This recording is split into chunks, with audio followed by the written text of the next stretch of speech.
The void between stars is not empty, it only pretends to be. For 211 days, the ISV constellation had been pretending along with it. No engine burn, no active scan, no signal of any kind leaking into the dark.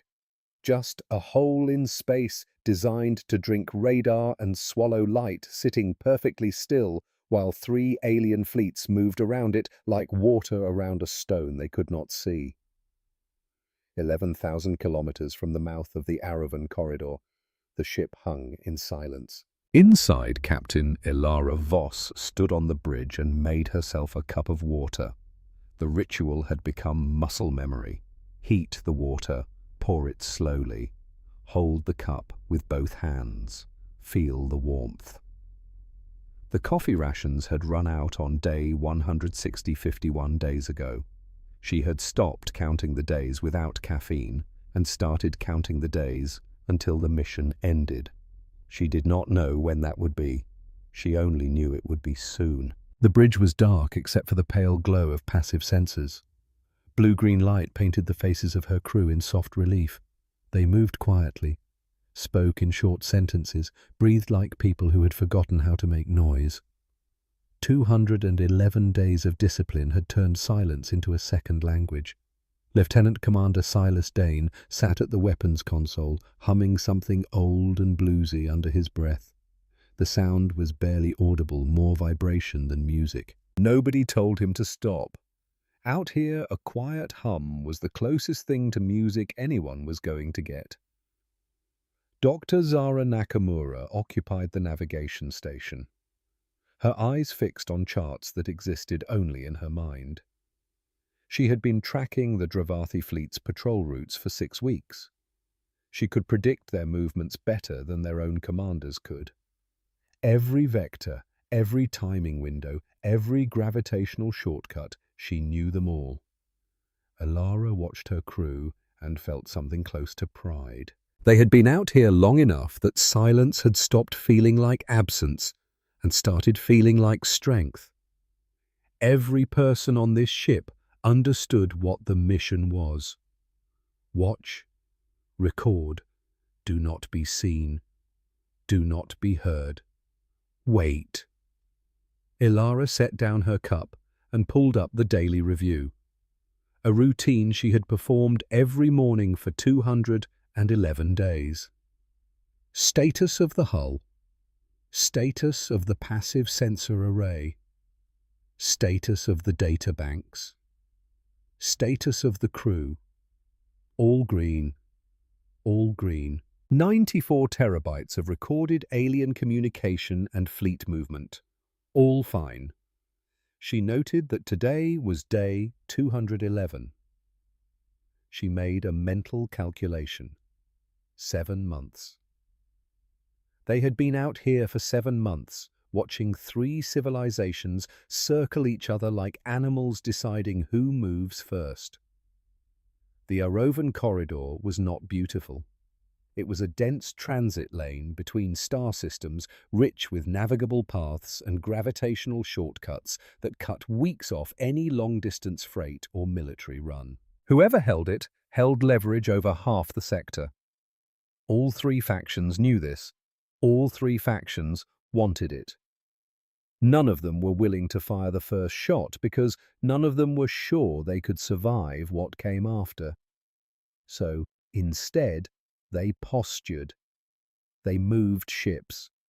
They sent encrypted messages that the constellation caught and stored like pressed flowers in a book no one else would ever read, until now. Ilara finished her review and pulled up the long-range feed. Fleet Commander Drex Van of the Dravathi was broadcasting again. She had come to recognize his voice over the months. Flat, clipped. The kind of tone that was trained to sound like authority, even when hiding uncertainty. He was addressing his fleet on what he clearly believed was a secure channel. He was wrong about the secure part. Ilara listened as Drex made his declaration. The corridor was now under Dravathi operational control. All non-Dravathi vessels were advised to withdraw within 48 hours. He finished by stating with the confidence of a man who had checked twice that no foreign military vessels were present in the corridor. The area was clean. The area was clear. The area was not clear. The constellation sat 11,000 kilometers from the edge of Drex's declared perimeter and said nothing. Zara, without looking up from her charts, spoke quietly. "He really believes that." "He ran good scans," Silas said from across the bridge. "Best I've seen from a Dravathi setup, just not good enough." Ilara said nothing for a moment. She set down her cup. She looked at the databanks. 94 terabytes of conversations, fleet positions, broken treaties, private deals made in the dark between people who thought nobody was listening. Then she looked at the corridor feed. Drex's ships were moving into formation. The Thavin were watching. The Velkarth had gone even quieter than before. She thought about the 6 other corridors deeper in the sector. She thought about what happened when 3 powers went to war in a tight transit lane and how fast it spread. She thought about the brief that had put the constellation out here in the first place. 1 ship. Quiet. Watch, learn, wait for the right moment. Day 211. This was the right moment. She placed her cup down on the console without a sound and spoke 4 words that would change the galaxy. Prepare to decloak. Nobody cheered. Nobody made a speech. Silas cracked his knuckles once. Zara pulled up a new set of charts she had already prepared. The constellation, 211 days invisible, began to wake up. 7 months earlier. The briefing room at Naval Space Command in San Diego had windows that looked out over the Pacific. Ilara remembered thinking how strange it was to plan a mission in deep space while watching waves break against the shore. Admiral Rodriguez stood at the head of the table, his fingers moving across a holographic display that showed the Aravan corridor in 3 dimensions. Red, blue, and green markers represented the 3 factions converging on the same strategic choke point. 300 years, Rodriguez said. That's how long the Aravan corridor has been a trade route. In that time, it has changed hands 14 times. Every time it changes hands, the surrounding sector pays for it in ships and lives and broken economies. He zoomed in on the current positioning. Dravathi destroyers holding the upper mouth. Thavin response fleets repositioning nervously. Velkarth merchant vessels playing both sides. They're building toward number 15, Rodriguez continued. We estimate 4 to 6 months before someone fires the first shot. When that happens, the conflict will spread to at least 6 neighboring systems. Conservative casualty estimates are in the millions. Ilara studied the display. She had spent the previous 3 weeks reviewing intelligence reports on all 3 factions. The Dravathi were a military-industrial empire, authoritarian and expansion-focused. The Thavin Confederation was a democratic alliance of 7 worlds, diplomatic but increasingly nervous. The Velkarth Collective was a merchant oligarchy that believed every problem had a price. Our objective, Rodriguez said, looking directly at Ilara, is to prevent that war before it starts. With 1 ship, Ilara said. Not a question, a confirmation. With 1 ship, Rodriguez agreed. The constellation. Full stealth configuration. You'll insert into the corridor region and go dark. Total communications blackout. Your mission is to observe and record everything. Fleet movements, encrypted communications, private channels, diplomatic back channels, everything. How long? Ilara asked. As long as it takes. You'll know the right moment when you see it. Ilara looked at the 3 factions on the display circling each other like sharks. And when I see it, you decloak. You show them what you've collected, and you convince them that going to war would be the worst mistake they could possibly make. The room was quiet for a moment. Someone shifted in their seat. We're not sending you to start a war, Captain, Rodriguez said. We're sending you to prevent one. Ilara nodded slowly. She thought about the physics of it, the patience required, the discipline. Most military operations were measured in days or weeks. This one would be measured in months, maybe longer. "I'll need a specific crew," she said. Rodriguez smiled. "I thought you might." Lieutenant Commander Silas Dane had been Ilara's weapons officer for 5 years. When she told him about the mission, he listened without interrupting, then asked one question. "How long in the dark?" "Months, maybe half a year." He nodded. "You need someone who can target 3 fleets simultaneously without flinching. I'm in." Dr. Zara Nakamura had a PhD in astrophysics and could predict fleet movements with the precision of someone reading music from a score. When Ilara explained the mission parameters, Zara's response was immediate. "I can predict their movements better than their own navigators. When do we leave?" 4 weeks later, the constellation departed Earth orbit. Ilara watched the planet shrink behind them and thought about what they were about to do. Disappear into the void for months. Watch civilizations prepare for war. Wait for the exact right moment to reveal themselves. It was the kind of mission that required absolute faith in the process. Faith that patience would matter more than firepower. Faith that information would prove more powerful than intimidation. Ilara had that faith. She had spent 15 years in naval intelligence before taking command. She knew how wars started.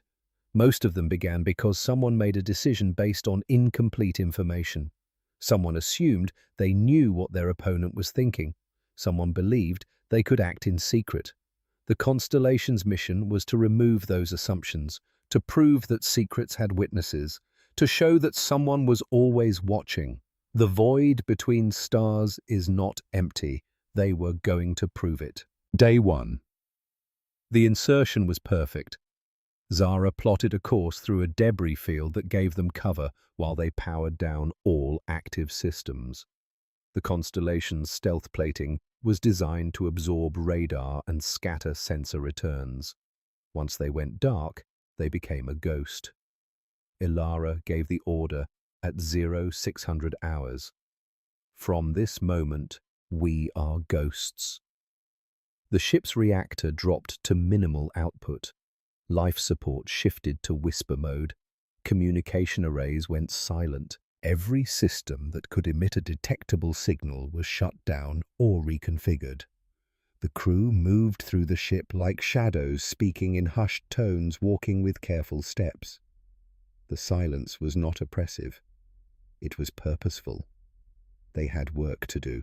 Day 47. The first close call came on day 47. A Dravathi patrol ship passed 800 meters from their position. Ilara watched the sensor feed as the vessel moved through their space-active scanners, sweeping the area in methodical patterns. The bridge was absolutely silent. Every crew member froze. Silas's hand hovered over the weapons console, ready to arm systems if they were detected. Zara's eyes tracked the patrol ship's trajectory, calculating whether they needed to move. 40 minutes. That was how long the patrol ship stayed in their immediate vicinity. 40 minutes of holding breath and watching sensors, and waiting to see if 7 weeks of silence would be shattered by a single detection. The patrol ship moved on, oblivious. When it was gone, Ilara allowed herself one deep breath. Then she returned to her station and continued the mission. Day 89. By day 89, the routine was established. The crew had adapted to life in silence. They spoke in short sentences. They moved with economy. They had learned to live inside the quiet. Silas ran targeting diagnostics every morning, humming old blues songs while his fingers moved across the console. The diagnostics did not need to be run that often. He ran them anyway. It gave his hands something to do. Zara sat at navigation and memorized patrol patterns. She knew the Dravathi fleet's routes better than their own officers did. She could predict when a ship would appear before it showed up on sensors. The patterns were mathematical, predictable, almost beautiful in their consistency. Ilara watched her crew and felt the mission settling into its rhythm. This was not the kind of work that rewarded impatience. This was the kind of work that required absolute commitment to the process. Watch, record, wait. They were becoming very good at waiting. Day 124. The psychological strain began to show around day 124. The crew was speaking in even shorter sentences. Laughter had disappeared weeks ago. Silas had stopped humming. The silence was total. Ilara noticed and instituted a new protocol: quiet hour. 1 hour each day in the mess hall, where the crew could whisper, freely speak to each other without the weight of operational security pressing down on them. It helped. Not much, but enough. They continued. Day 160. The coffee ran out on day 160. Ilara had been rationing it carefully, making it last as long as possible. But mathematics was mathematics. They had been out here longer than anyone had predicted. The supplies were finite. She made the last cup and shared it with her senior staff. 3 small sips each. Then it was gone. The next morning she made herself a cup of hot water and drank it the same way she had drunk coffee. The ritual mattered more than the substance. Morale held. The mission continued. Day 200. By day 200, they had collected 94 terabytes of data. Fleet movements, encrypted communications, maintenance records, private channels. The Dravathi were positioning for occupation. Their private channels revealed uncertainty masked by bravado. Fleet Commander Drex was under pressure from his superiors to deliver a victory. He needed the corridor to prove his worth. The Thavin were nervous. Their democratic processes meant every decision was debated, analyzed, second-guessed. They wanted peaceful access to the corridor, but were preparing for defensive war. The Velkarth were playing both sides. Chancellor Thyros sent private messages to Dravathi contacts while publicly supporting Thavin neutrality. He believed in leverage. He believed the war would make him rich. All 3 factions were moving toward the same cliff. None of them could see it, but Ilara could. She had been watching for 200 days. She knew what was coming. The question was when to act. Day 188. 11,000 kilometers away on the Dravathi flagship, Ensign Kael Vex was running his 47th full corridor scan. He had been a sensor officer for 4 years. He had never seen a contact appear from nothing. Ships moved, ships decelerated, ships came through jump points with the distinct signature of folded space snapping back into place. That was how things worked. That was the physics of it. But something felt wrong. Kyle stared at his returns. The corridor was showing clean. Empty. No contacts. Too clean. Too empty. Space was never that empty. There was always debris. Always background radiation. Always something creating noise in the sensors. This was too perfect. Kyle ran a probability analysis. He asked himself a question: what would it take to hide a ship in this corridor? The answer came back immediately. Specific insertion vector. Arrival before the upgraded sensor net was deployed. Advanced stealth technology. And most importantly, arrival at least 6 to 7 months ago, before the crisis started. Kale felt something cold settle in his stomach. He ran the numbers again. The mathematics was clear. If someone wanted to hide in this corridor, if someone wanted to watch without being seen, they would have needed to arrive months ago. They would be here now. He wrote a detailed report. He included all of his calculations. He submitted it to his commanding officer with a single recommendation: conduct intensive deep field scan of the corridor region. The response came back 3 hours later. Sensor ghosts. Space is full of them. Dismissed. Kale stared at the dismissal for a long time. Then he opened his personal log and wrote one sentence. Commander Drex is wrong. I know he is wrong. Mathematics does not lie. He filed the log and returned to his scans. But the feeling stayed with him. The certainty that something was out there watching, waiting. He kept scanning, kept calculating, kept being proven wrong by sensors that showed nothing, until the day they would show everything. The Arovan Corridor. The corridor itself was a testament to bad geography and worse politics. 300 years ago, explorers had mapped the gravitational shortcuts that made the Arovan region a natural highway between star systems. Trade followed the maps. Settlements followed the trade. Wars followed the settlements. 14 times in 3 centuries, the corridor had changed hands. Each transfer of power was purchased in blood and measured in economic collapse. The surrounding sector had learned to dread the words Arovan crisis, because they always meant the same thing: war, destruction, years of rebuilding. And now number 15. The Dravathi Empire wanted military control, strategic positioning, a victory to justify their expansion philosophy. The Thavin Confederation wanted economic access, free trade, security through cooperation. The Velkarth Collective wanted monopoly, control the corridor, control the commerce, control the profit. 3 civilizations, 1 corridor, 0 willingness to compromise. The mathematics of the conflict were simple. Within 48 hours, someone would fire the first shot. Within a week, the corridor would be a war zone. Within a month, the conflict would spread to 6 neighboring systems. Within a year, millions would be dead, and the sector's economy would be in ruins. Every intelligence agency in the galaxy could see it coming. The numbers were clear. Only one organization decided to do something about it before the shooting started. The United States Naval Space Command deployed 1 ship, 1 crew, 1 mission: prevent war through perfect information. Day 2. 111. The decision.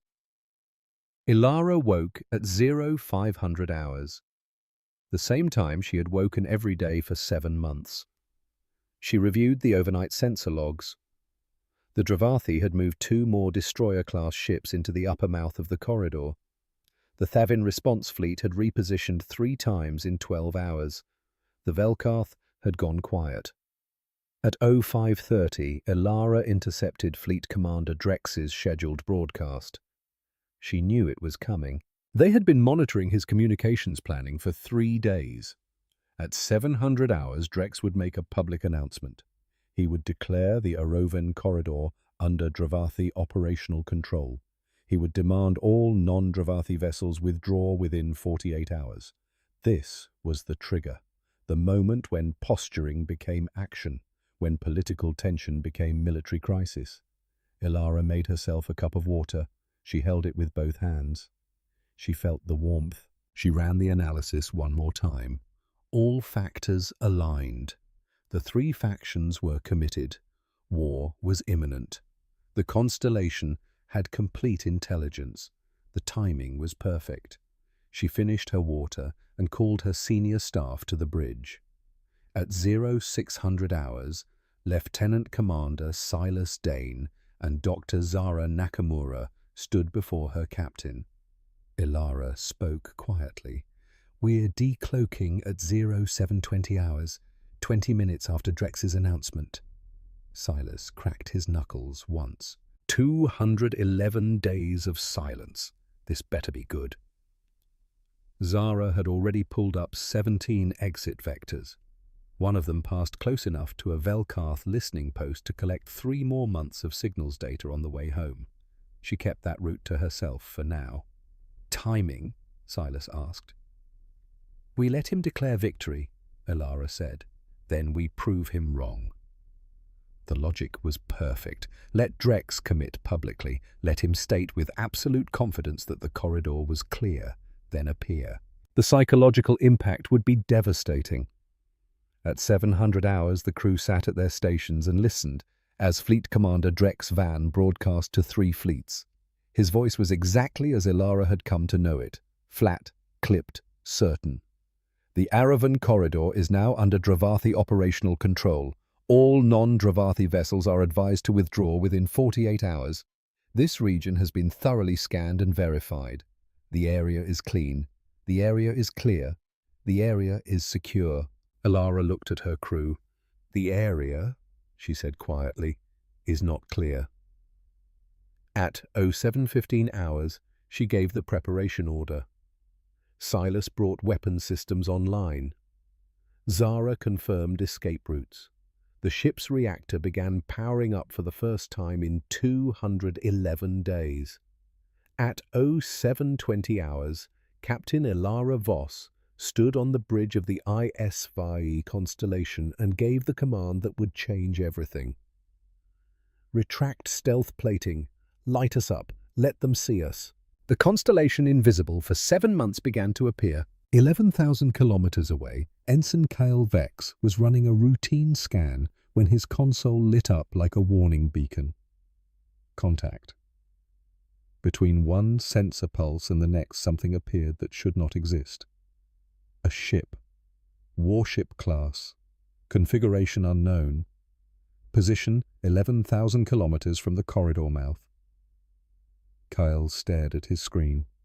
His hands moved without being told, running a secondary scan. The contact remained. Solid. Real. Impossible. Contact, he said. His voice came out smaller than he intended. The scan room went quiet in the wrong way. Not the calm quiet of nothing happening, the tense quiet of everyone suddenly paying attention. Senior Officer Draven crossed the room and looked over Cale's shoulder at the screen. "How long has that been there?" Draven asked. "It wasn't on the last sweep," Kyle said.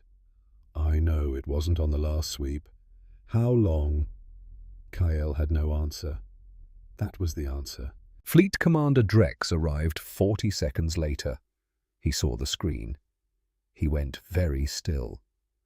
"Open a channel," he said. "All frequencies."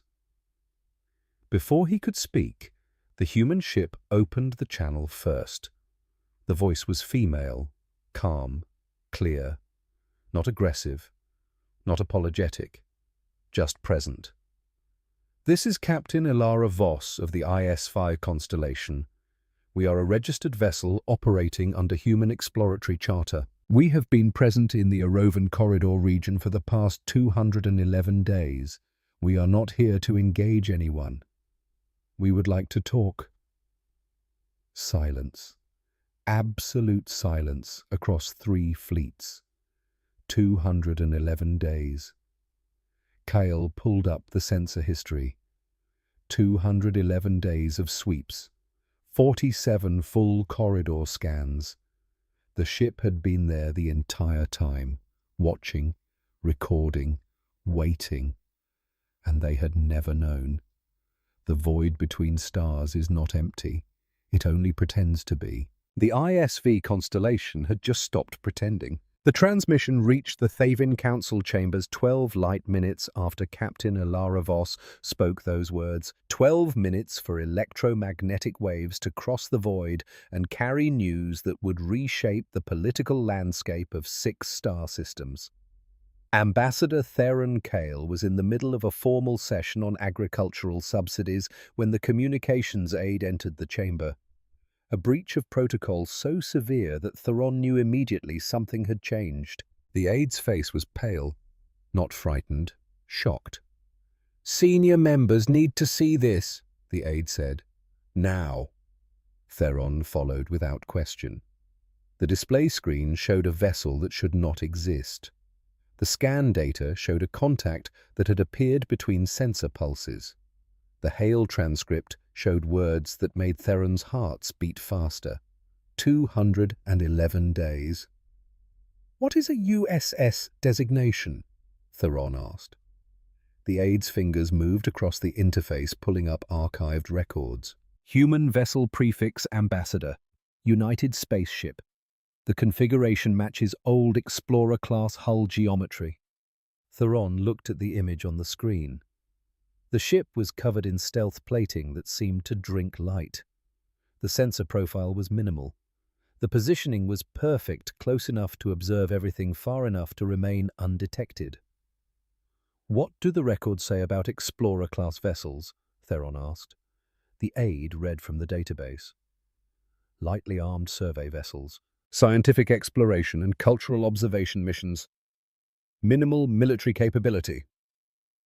Theron stared at the warship on the screen, at the stealth technology that had kept it invisible for 7 months, at the strategic positioning that put it in perfect observation range of 3 fleets.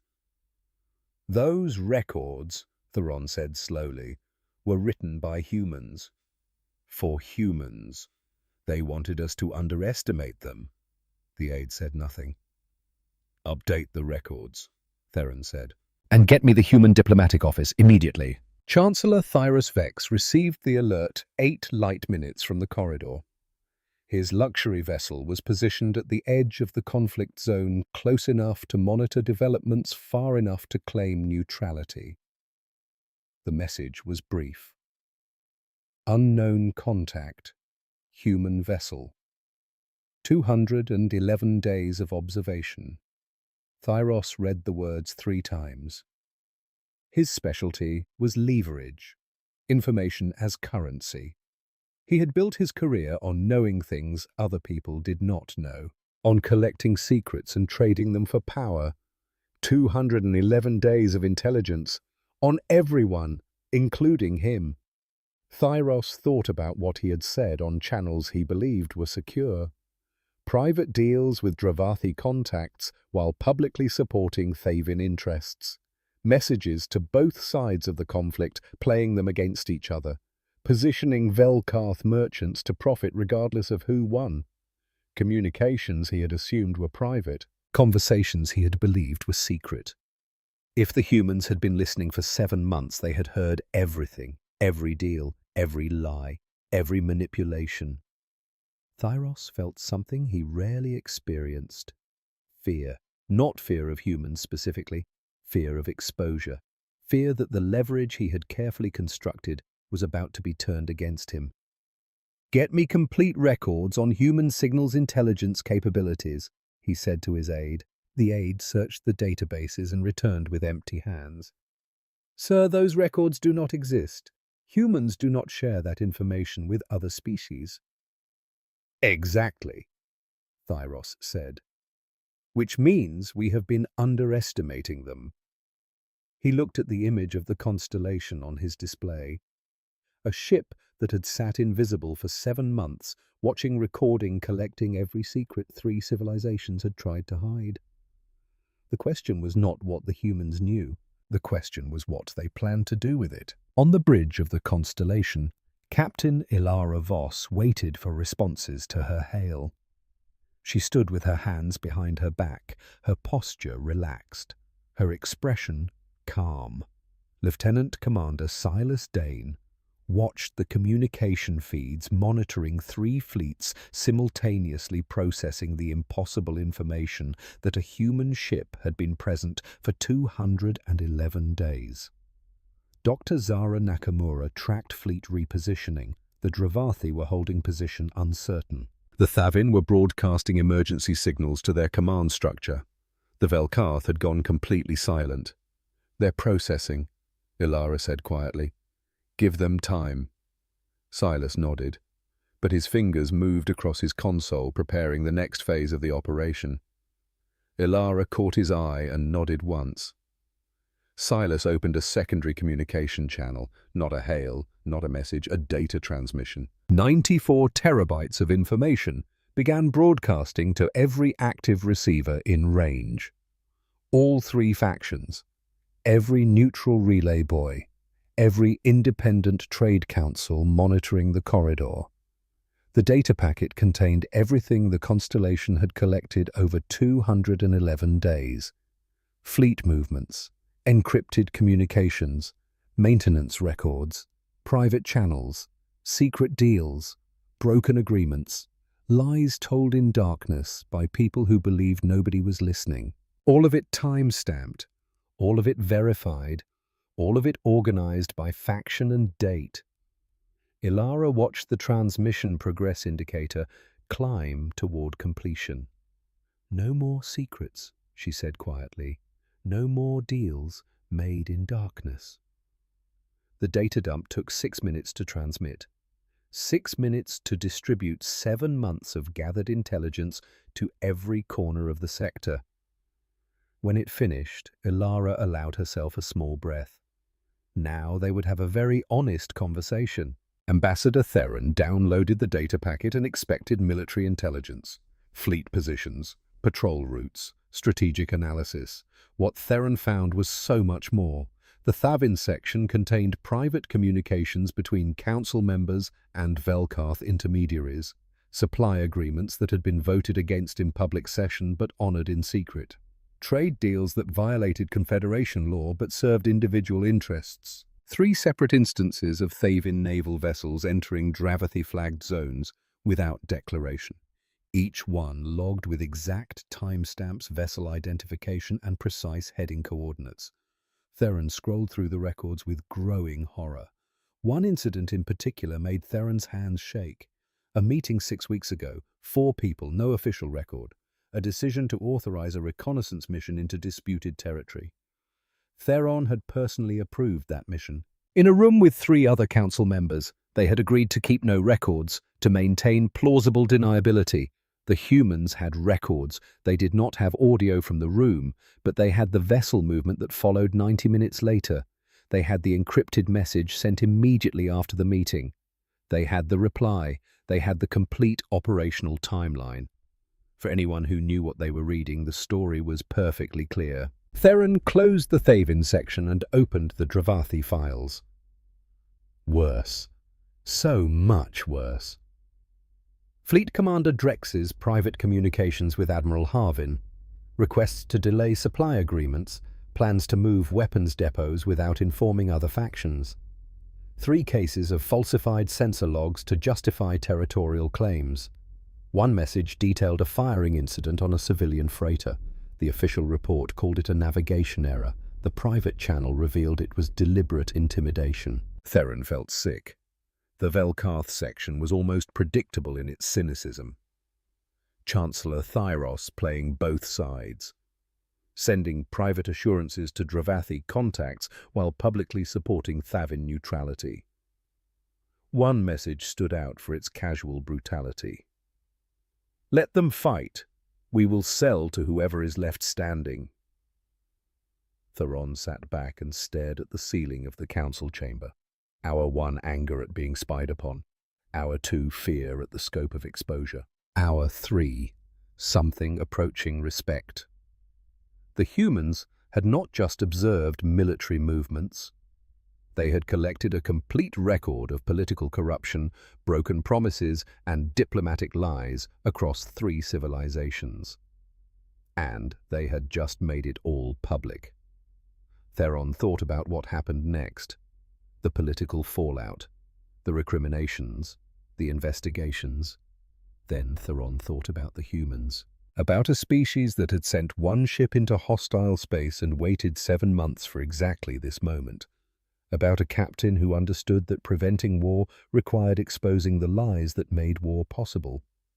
Theron opened a new message to the human diplomatic office, drafted 3 paragraphs, deleted them, drafted again, too aggressive, deleted, too deferential, deleted. What Theron felt was complicated. Anger and fear and respect, all mixed together in a way that was difficult to articulate. Finally, Theron wrote one sentence. "We should have been speaking to you sooner." Sent it before reconsideration was possible. On the Dravathi flagship, Fleet Commander Drex Van read the data packet and felt his career collapsing in real time. Every private communication, every back-channel deal, every order that skirted the edge of military law, exposed, public, distributed to every faction and every neutral observer in the sector. Drex's first instinct was denial. Attack the messenger, destroy the credibility of the source. He opened a channel. All frequencies. public broadcast.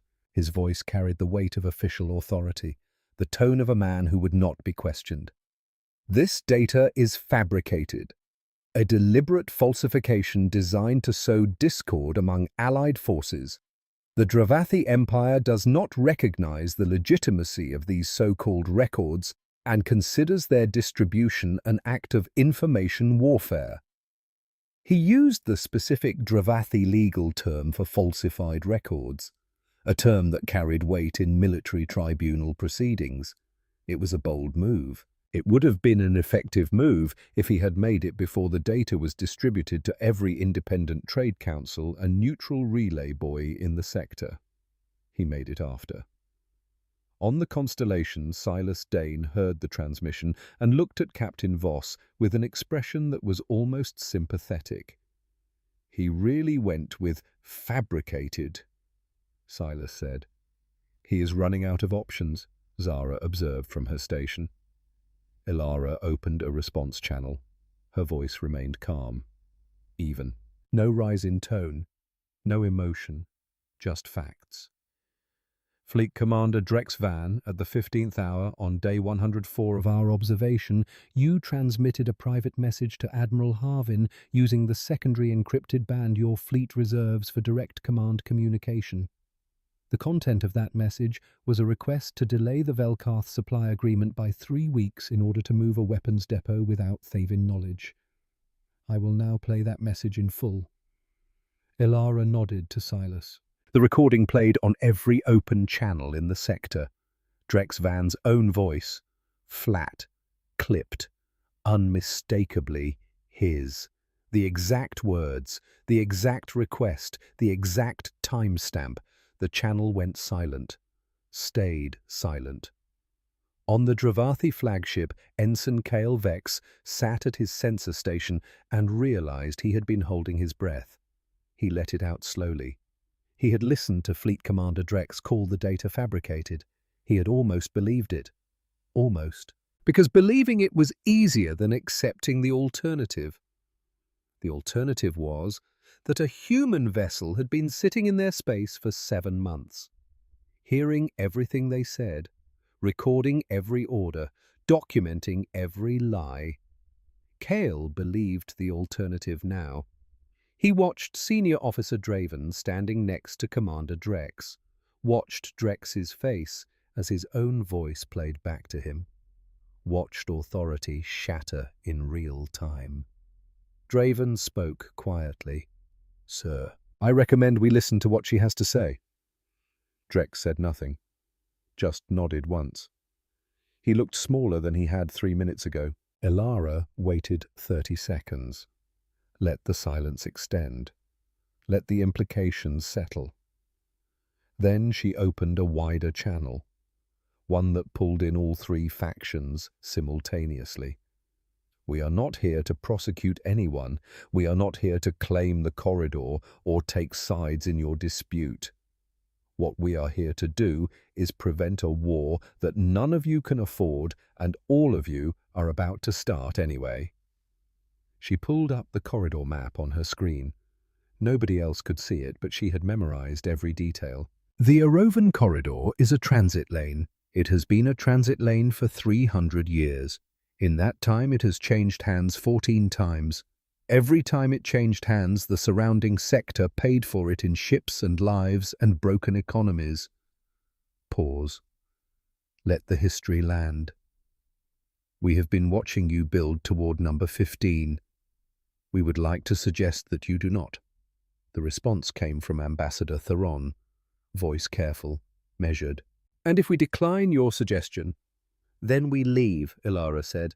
"We go home. We write a very detailed report, and in approximately 2 years, when the war you started here has spread to 6 other systems, and you need someone to broker a ceasefire, you contact us again, and we will send another ship." A different kind of silence. Not shock. Calculation. "You would simply leave?" Theron asked. "We are not here to save you from yourselves," Ilara said. "We are here because it is cheaper to stop a fire early. If you prefer to let it burn, that is a choice we will respect." Silas Dane looked at Zara and whispered, "She just told 3 alien factions we did their economics homework while hiding in their backyard." Zara's expression was close to a smile. "They needed someone to," Elara continued. "The 3 economic zones connected by this corridor have lost a combined 14% of their trade volume over the past 30 years due to rerouting costs and conflict delays. An open corridor under joint management recovers that loss within a decade. We did the math. We have been here a long time. We had time to do a lot of math." She paused. "Let the numbers sink in. We want the corridor to stay open, not Dravathi-controlled, not Thavin-administered, not Velkarth-taxed. Open, neutral, managed by a joint council with rotating oversight, so no one faction can close it for political reasons."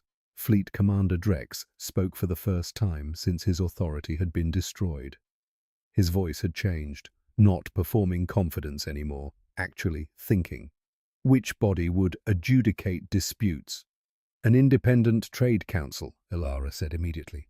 "The Arovan Merchant Assembly has been operational for 60 years and has a clean record on dispute resolution. They already manage 3 neutral waypoints in this sector. Adding the corridor to their mandate requires a simple expansion of charter." "That council," Drex said, slowly checking something, "is 62% human registered merchants." 47%, Elara corrected. "That figure was accurate 18 months ago. We have updated numbers." Silence. "Of course you do," Drex said. It was not angry. It was something closer to exhausted respect. Chancellor Thyros had been silent throughout the exchange, listening, calculating, looking for advantage. His belief system was built on the principle of leverage, the swing vote, the party that had not committed. Everyone needed to convince him. That was power. He decided to remind everyone that Velkarth still mattered. Thyros sent a private order to his fleet commander. Move 2 ships to flanking positions around the human vessel, not to engage, just to demonstrate presence, to show that Velkarth had military capability and political relevance. The ships began moving. On the constellation, Elara saw the movement on her sensors immediately. She opened a channel, did not wait, did not ask for explanation. "I see the Velkarth vessels moving to bearing 92 and 114. I want to be clear that we do not consider that a hostile act." Pause.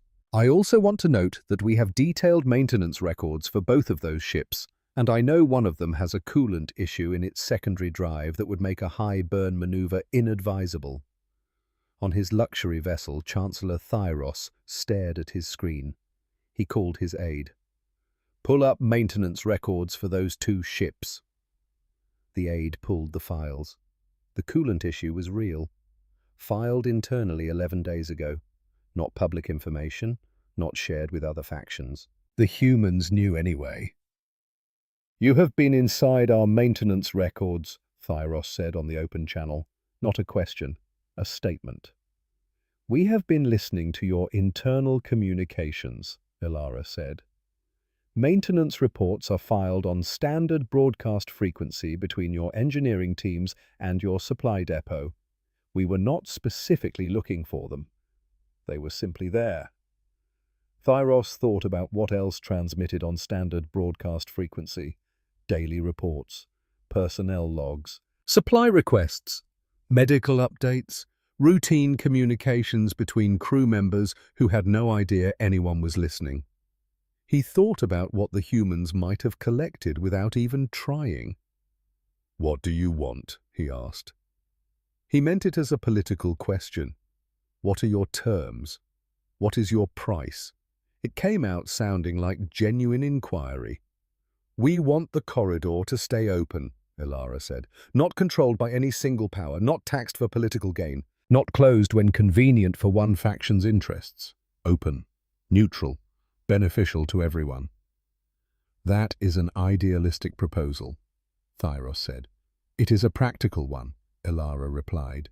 "You have been fighting over this corridor for 30 years. In those 30 years, the economic zones connected by it have lost substantial trade revenue. An open corridor recovers that loss. That is not ideology, that is mathematics." Thyros was quiet for a moment. "Your methods are unexpected," he said finally. "We have been told," Ilara said. "I mean that as something closer to a compliment."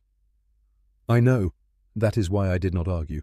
6 hours into the crisis, Silas Dane was monitoring fleet positions when he noticed something.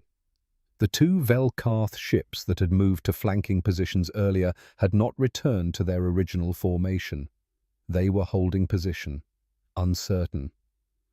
Then a 3rd vessel began moving, a fast courier-class ship, small, quick, designed for rapid transit. Silas watched its trajectory for 90 seconds, plotted the heading, ran the projection. "Captain," he said quietly. "I see it," Ilara replied. "That courier's heading will take it past the relay buoys on the outer edge. If someone wanted to pull the data copies before they reached the neutral trade councils, that would be the route."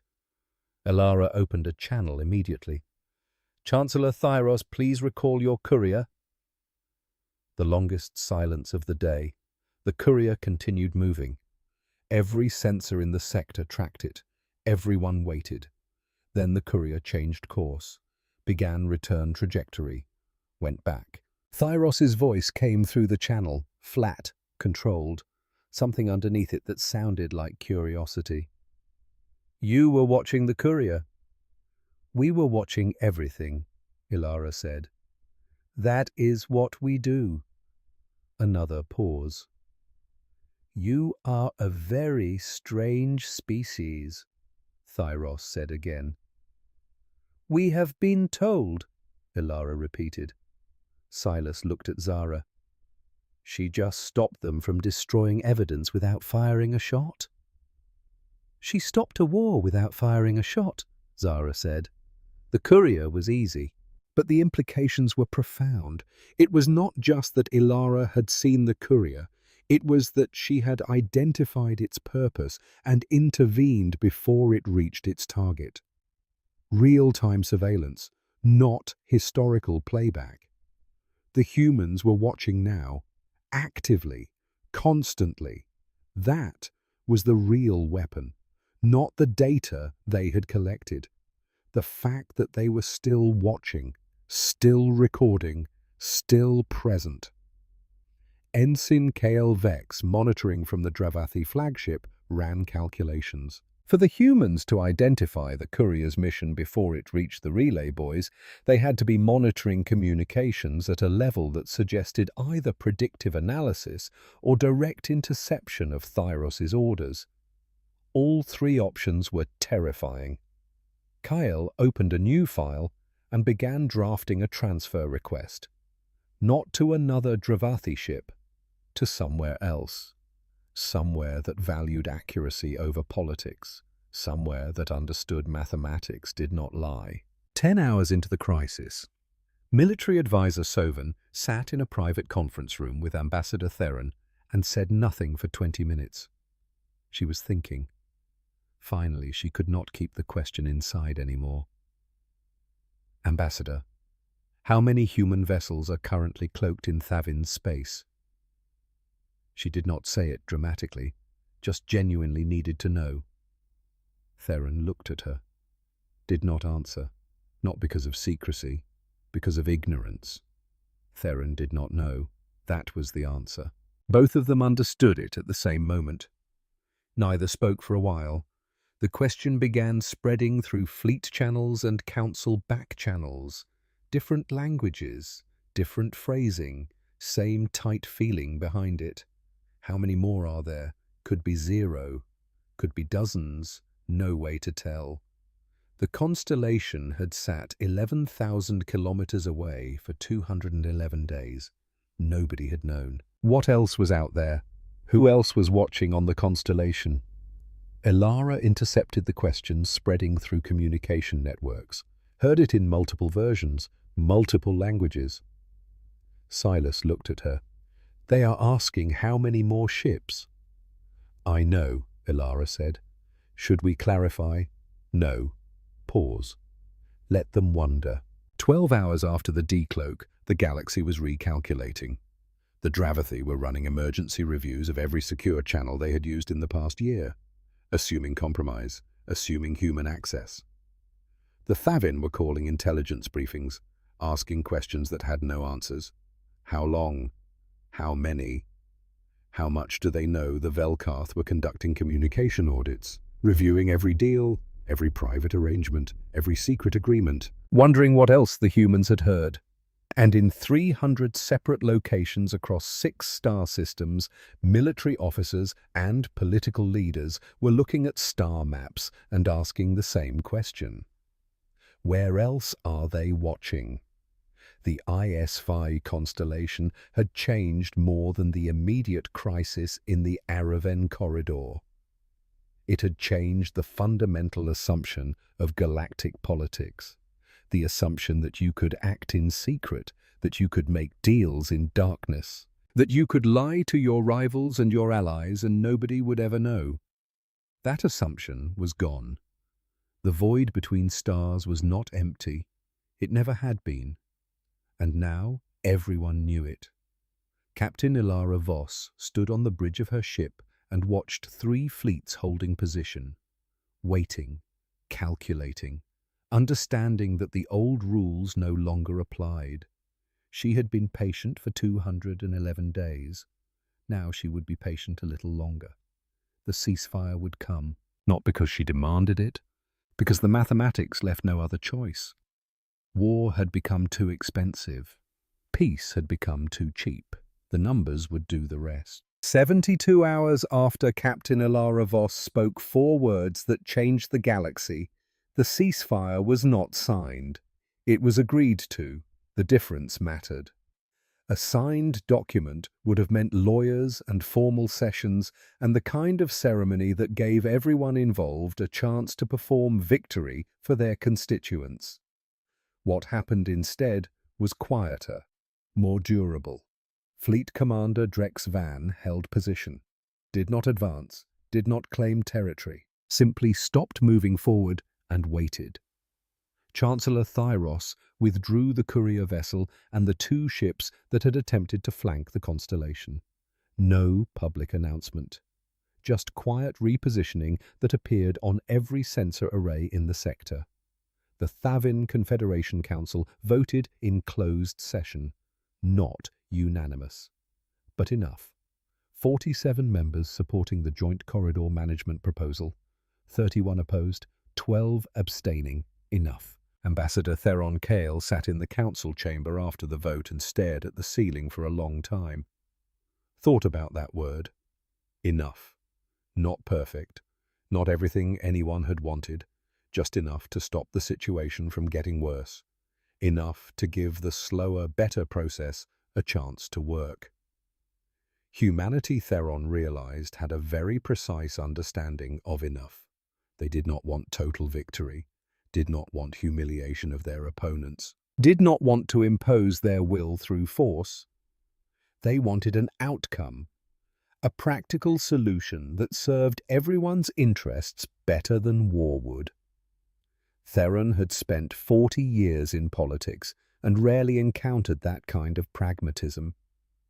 The joint management proposal was simple in its construction.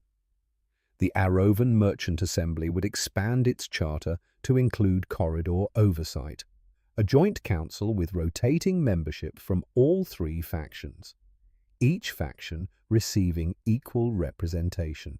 Decisions requiring approval from at least 2 factions to prevent unilateral action. Timeline: charter expansion within 30 days before political will faded and old grievances resurfaced.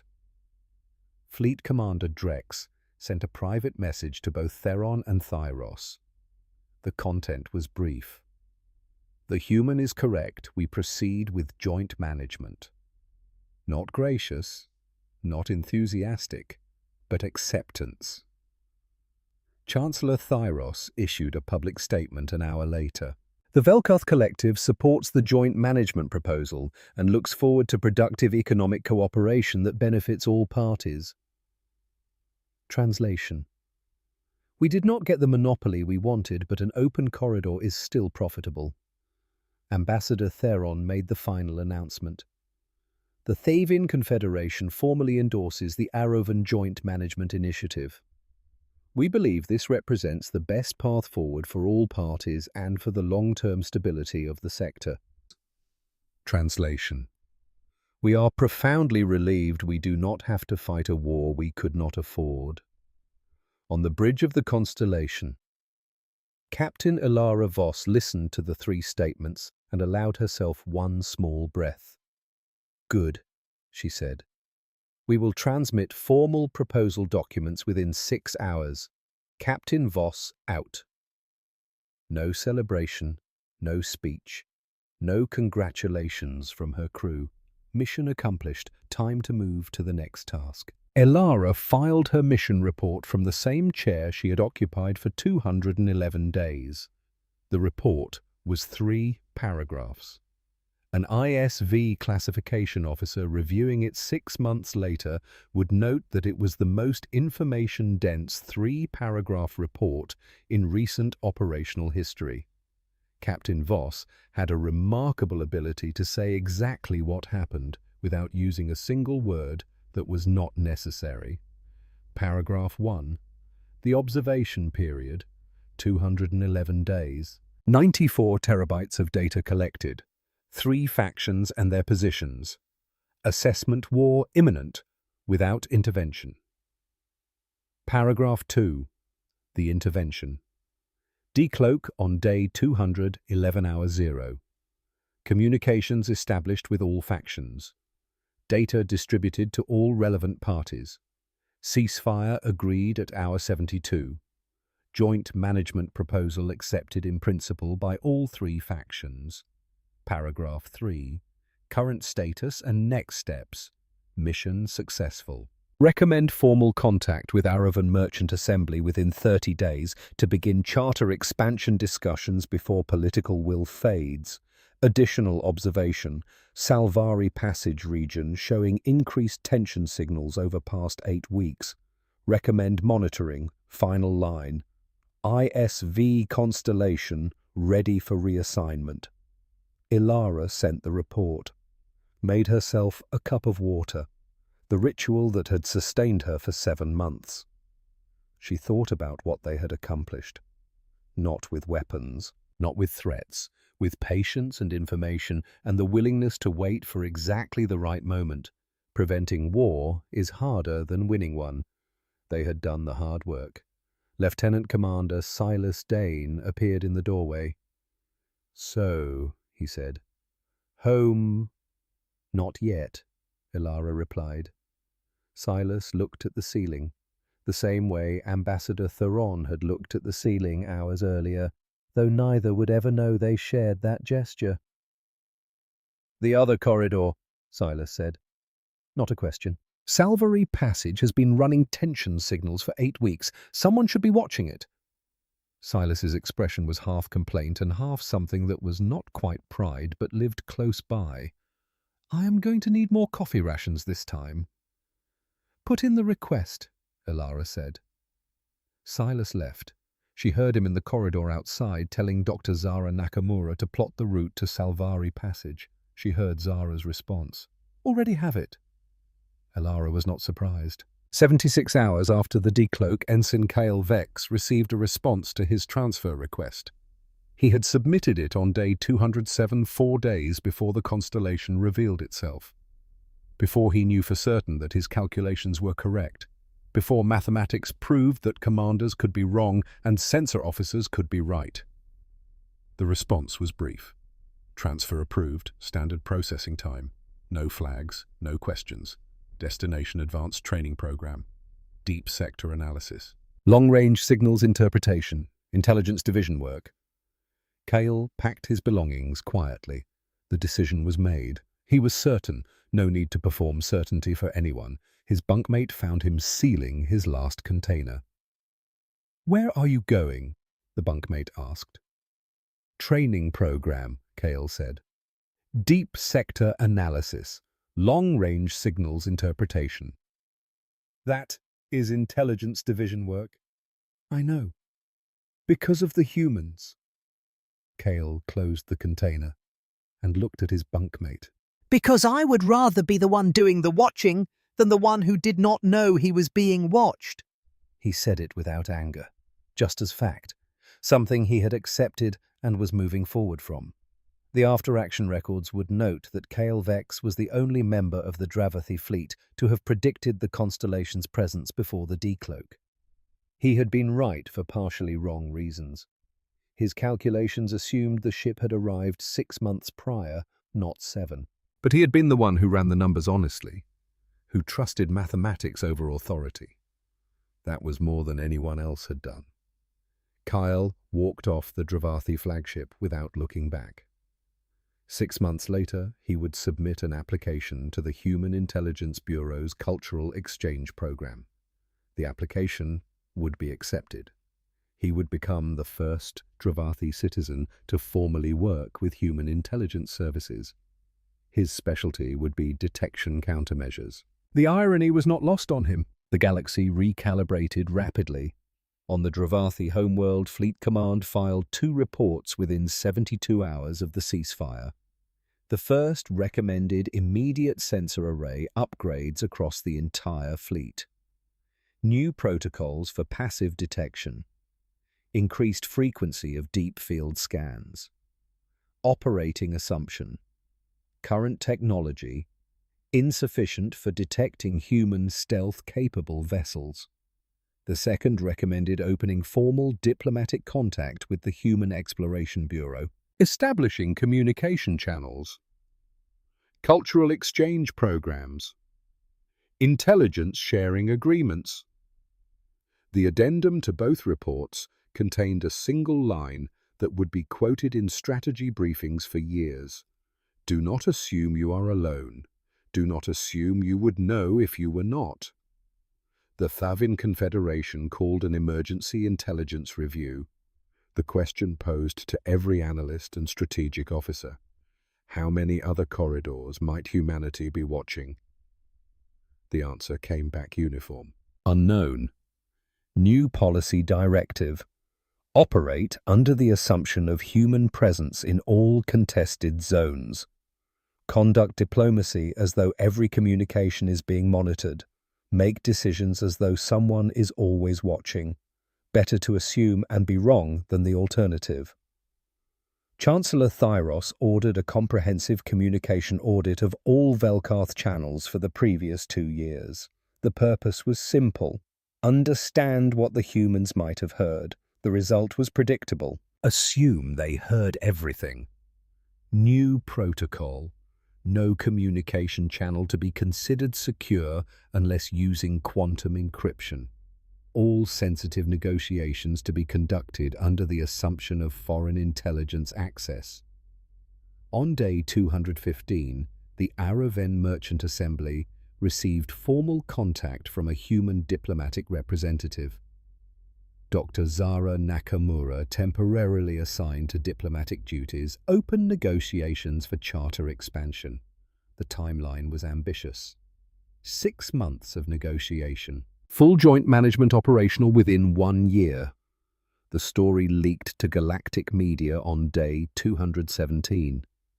Headlines varied by species and political orientation, but the core narrative was consistent. Human vessel observed 3 factions for 7 months undetected. The ship that prevented a war. How many more human phantoms are watching? The official human response to all inquiries was identical. We do not comment on operational capabilities. The unofficial response, whispered through diplomatic channels and strategic briefings, was more revealing. How many ships enough? At hour 73, the IS-Phi constellation went dark. No announcement, no ceremony, no final transmission to the 3 fleets that had spent 72 hours adjusting to its presence. One moment it was there on every sensor array in the corridor, a long, narrow shape sitting patient and unhurried in the void. The next moment, it was not. Senior Officer Draven was at his station on the Dravathi flagship when it happened. He had been monitoring the human ship constantly since the decloak, watching it, studying it, trying to understand how it had remained invisible for 7 months. He saw the scan pulse at hour 7300. The constellation was present. He saw the scan pulse at hour 73:15. Empty space. Draven ran an emergency full-spectrum scan.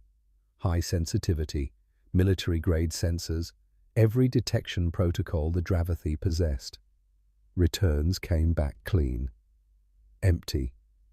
Nothing. He ran a second scan. Same result. He ran a third scan knowing it was futile, but unable to stop himself. Still nothing. Draven stared at his screen for a long time, at the space that looked exactly the same as it had 212 days ago when the constellation was hiding in it and they had no idea. The stars looked the same. They always did. That was the point. Draven thought about the Salvary passage. Captain Voss had mentioned it in her proposal. Tension building.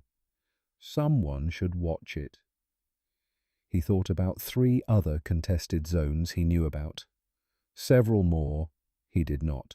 Corridors and choke points and strategic positions across the sector. Quiet, patient ships that might or might not be sitting in all of them right now. Watching, recording, waiting for conversations that had not yet been needed. Draven could not know. That was the weapon. Not knowing, never being certain. The best policy was to assume they were there, to act as though someone was always listening. Draven filed his report recommending sensor upgrades. Then he returned to his station and kept scanning. Not because he expected to find anything, because the habit felt necessary now in a way it had not before. The difference was fundamental. He used to scan to confirm the space was empty. Now he scanned, knowing it might not be. Epistemic humility, the understanding that what you know is always incomplete. The humans had taught him that lesson. He would not forget it. On day 220, the IS-5 constellation arrived at the Salvary passage and went dark. Different corridor, different factions, same building tensions, same mission. Day 1 of a new silence. The crew had adapted to the routine now. They knew how to live in whispers, how to move quietly through the ship, how to exist in the discipline of absolute stealth. Coffee rations had been fully restocked, Silas Dane had insisted. Filed a formal request citing mission performance optimization and crew morale maintenance. The request was approved without question. Whoever reviewed it understood that the crew of the Constellation had earned their coffee. Silas sat at his weapons console on day 1 of the new mission humming old blues songs while running targeting diagnostics. Back to the beginning of the cycle. Zara was already memorizing the patrol patterns of 2 new factions circling the Salvary passage. Different ships, different tactical doctrines, same mathematical predictability. Elara made herself a cup of coffee. The first in 60 days. It tasted different than she remembered, richer, more complex. Or maybe she had just forgotten what it was like. She thought about the 211 days at Arovan, about the Decloak, about 3 fleets learning that someone had been watching the entire time. She thought about what they had prevented. A war that would have killed millions, destroyed economies, poisoned diplomatic relations for generations. Preventing war was not dramatic. It was quiet, patient, calculated. But it was necessary. Someone had to do the work. Elara reviewed the Salvary situation. 2 factions approaching conflict. Regional powers with historical grievances and current territorial disputes. Timeline estimated at 4 to 6 months before crisis point.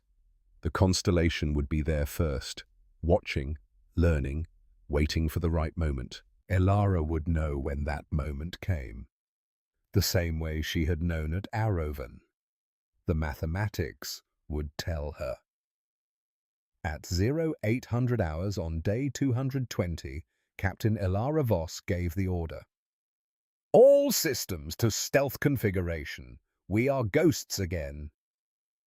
The constellation's reactor dropped to minimal output. Life support shifted to whisper mode. Communication arrays went silent. The ship disappeared into the void.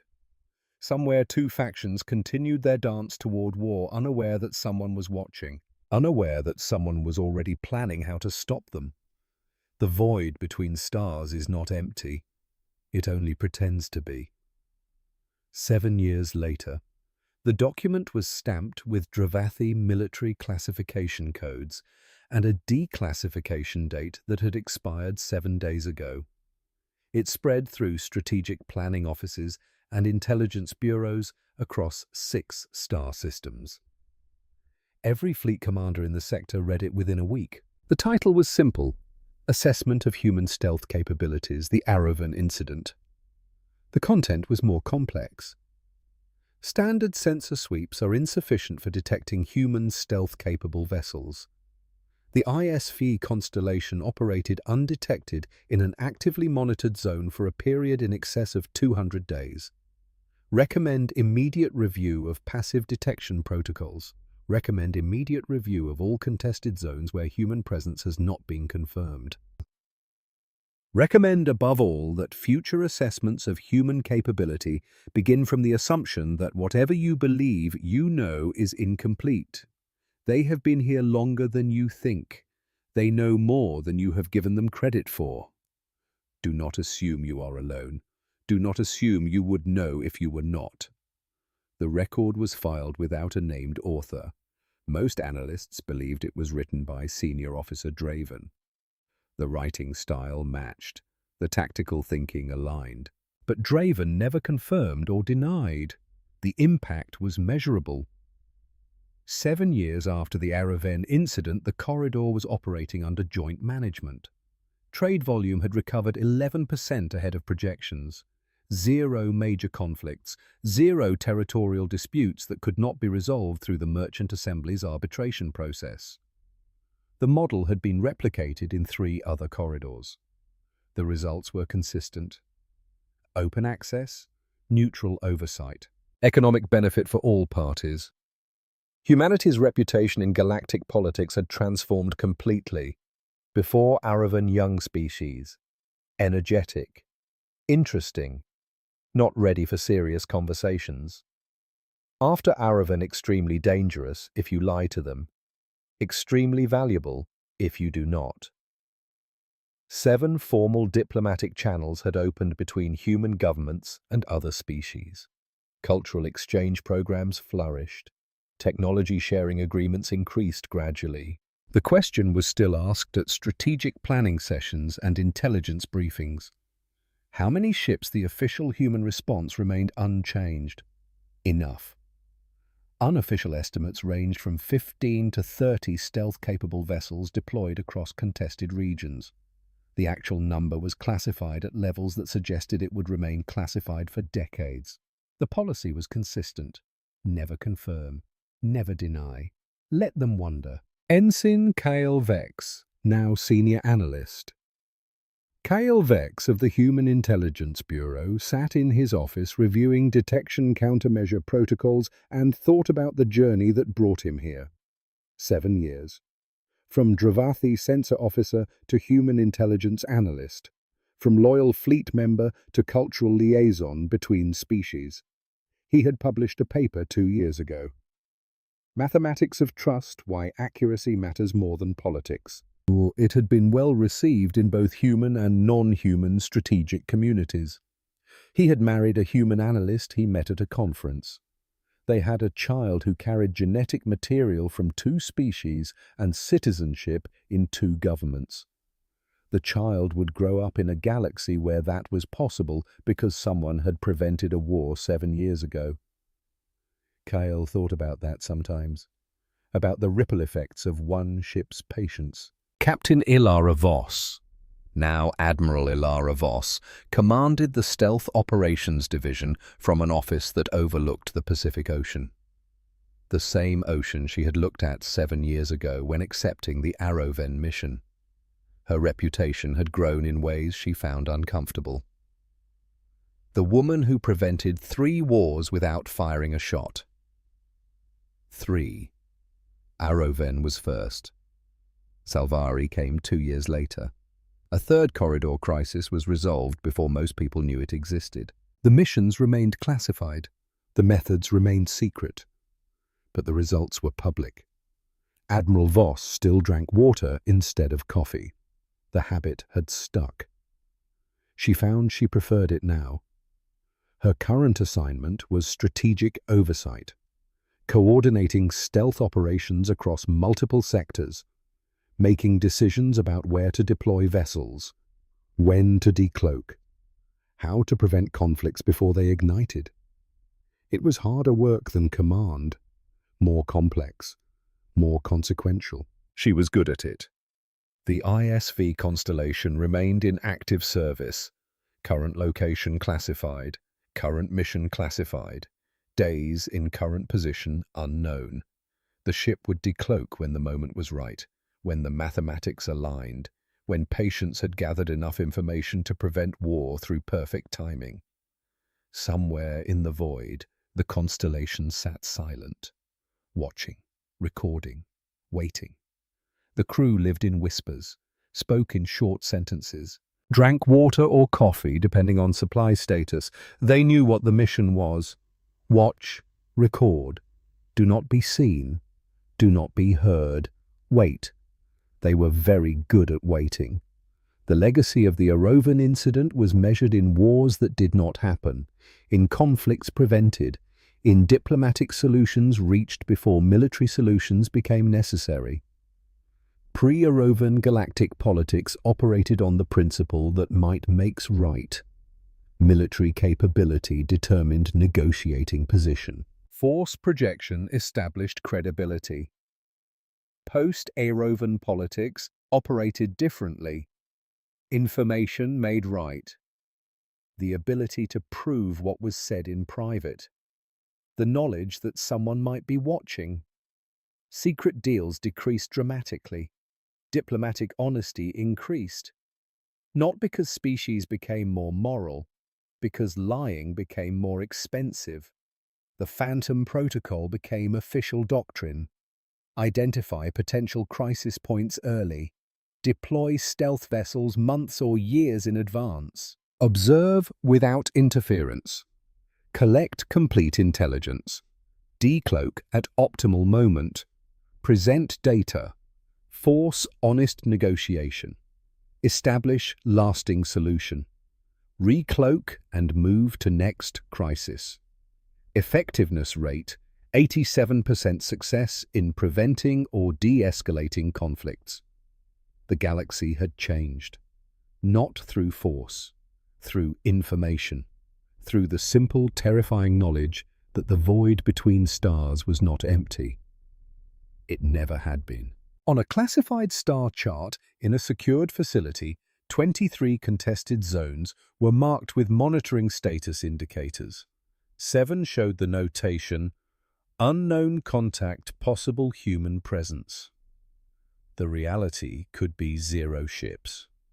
Could be 23 ships. Could be more. Nobody knew. That was intentional. The weapon was not the ships themselves. The weapon was uncertainty, the knowledge that you might be watched, the understanding that secrets might have witnesses. It changed behavior, changed decisions, changed the calculations that leaders made about war and peace. A Dravathi military analyst reviewing the strategic situation 7 years after Arroven wrote a single sentence in a classified assessment. "We now operate in a galaxy where honesty is cheaper than deception. The humans made it so." The void between stars is not empty. It only pretends to be. For 211 days, the IS-Phi constellation had been pretending along with it. Then it stopped pretending, and the galaxy learned a lesson it would not forget. Somewhere in the dark, patient and silent other ships continued the mission, watching, recording, waiting for the right moment. The stars looked the same, they always did. That was the point.